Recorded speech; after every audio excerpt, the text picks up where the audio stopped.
Hello friends, നമസ്കാരം. Umm വ്ലോഗിലേക്ക് എല്ലാവർക്കും സ്വാഗതം. എന്താണ് എല്ലാവരുടെ വിശേഷം? സുഖമല്ലേ എല്ലാവർക്കും? അപ്പോൾ ഞാനിന്നേ കുറച്ച് പച്ചമാങ്ങ ഉണ്ടായിരുന്നു. അപ്പോൾ അത് വെച്ചിട്ട് നാടൻ രുചിയിലുള്ള പച്ചമാങ്ങ ചമ്മന്തിപ്പൊടിയാണ് ഉണ്ടാക്കുന്നത്.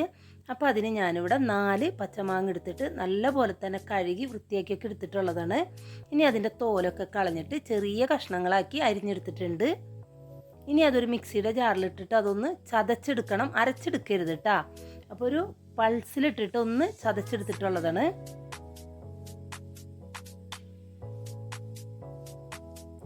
ഞാനിവിടെ 4 പച്ചമാങ്ങക്ക് 250 ml കപ്പിൽ 2 കപ്പ് നാളികേരം എടുത്തിട്ടുണ്ട്.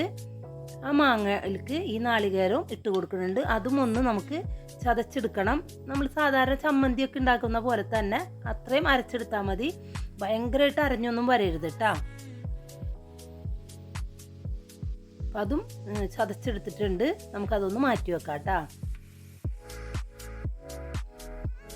ഇനി ഒരു പാത്രം അടപ്പത്ത് വെച്ചിട്ടുണ്ട്. അതിലേക്ക് 5 വറ്റൽമുളകും 8ഓളം പിരിയമുളകും ഇട്ട് കൊടുത്തിട്ടുണ്ട്. അപ്പോൾ ഒരു ലോ ഫ്ലെയിമിലാണ് ഞാൻ വെച്ചിട്ടുള്ളത്. ഇനി അതൊന്ന് നല്ല പോലെ ഒന്ന് ചൂടായി വരട്ടെ കേട്ടോ. അപ്പോൾ ഇത് ചൂടായി വന്ന സമയത്ത് ഇതിലേക്ക് 1 ടീസ്പൂൺ ഉലുവയും 1 ടീസ്പൂൺ കടുകും ഇട്ട് കൊടുത്തിട്ടുണ്ട്. ഇനി നല്ല പോലെ തന്നെ ഒന്ന് ഇളക്കി യോജിപ്പിക്കണം. നന്നായിട്ട് ഒന്ന് വറുത്തെടുക്കണം നമുക്ക്. അപ്പോൾ കടുകൊക്കെ നല്ലപോലെ പൊട്ടി ഉലുവയുടെ കളറൊക്കെ മാറി വന്നിട്ടുണ്ട്. അപ്പോൾ ഇതൊന്ന് ചൂടാറിയതിന് ശേഷം നല്ലപോലെ പൊടിച്ചെടുക്കാം നമുക്ക്. ഇനി ഒരു പാത്രം അടപ്പത്ത് വെച്ച് അതിലേക്ക് 3 ടേബിൾ സ്പൂൺ എള്ളെണ്ണയില്ലേ, അതാണ് ഒഴിച്ചു കൊടുത്തിട്ടുള്ളത്. അത് നല്ലപോലെ ചൂടായി വന്നപ്പോൾ 1 ടീസ്പൂൺ കടുക് ഇട്ട് കൊടുത്ത് കടുകും നല്ലപോലെ പൊട്ടി വന്നപ്പോൾ ഒരു 2 ഇഞ്ചോളം വലിപ്പമുള്ള ഇഞ്ചി നീളത്തിൽ കട്ടി കുറച്ച് അരിഞ്ഞതും 12 അല്ലി വെളുത്തുള്ളി നീളത്തിൽ കട്ടി കുറച്ച് അരിഞ്ഞതും ഇട്ട് കൊടുത്തിട്ടുണ്ട്. നല്ലപോലെ ഒന്ന് മൂത്ത് വരണം. അപ്പോൾ നല്ലപോലെ ഇളക്കി കൊടുക്കുന്നുണ്ട്.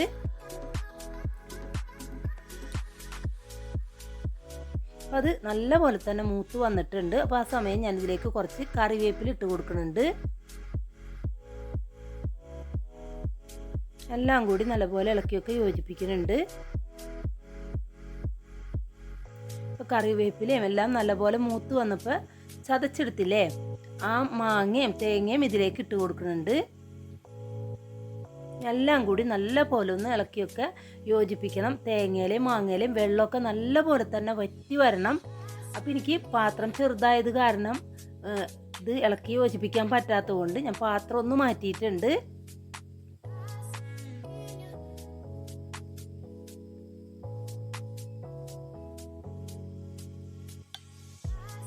ഇനി ഇതിലേക്ക് ആവശ്യത്തിനുള്ള ഉപ്പും കൂടി ഇട്ട് കൊടുക്കുന്നുണ്ട്.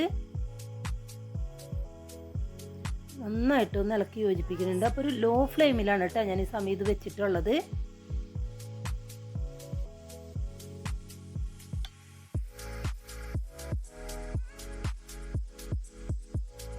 ഒന്ന് വെള്ളമൊക്കെ ചെറുതായിട്ട് വറ്റി വന്ന സമയത്ത് ഇതിലേക്ക് ഒരു 1/2 ടീസ്പൂൺ കായത്തിൻ്റെ പൊടി ഇട്ട് കൊടുത്തിട്ടുണ്ട്. ഇനി നല്ലപോലെ എല്ലാം കൂടി ഇളക്കി യോജിപ്പിക്കണം. അപ്പോൾ 1/2 ടീസ്പൂണിൽ കൂടുതൽ കായത്തിൻ്റെ പൊടി ഇട്ട് കൊടുക്കണ്ട, 1/2 ടീസ്പൂൺ തന്നെ മതി കേട്ടോ.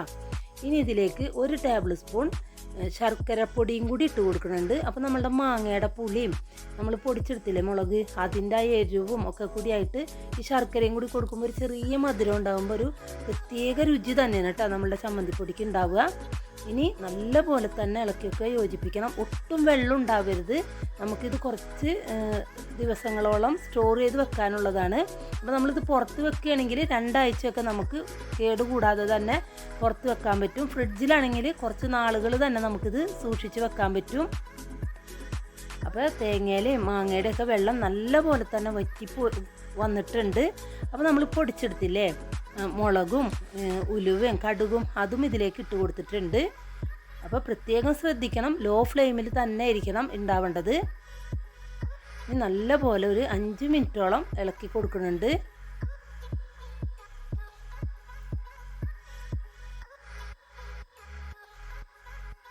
അപ്പോൾ നല്ല പോലെ തന്നെ നമ്മളുടെ നാളികേരവും മാങ്ങയൊക്കെ മുരിഞ്ഞു വന്നിട്ടുണ്ട്.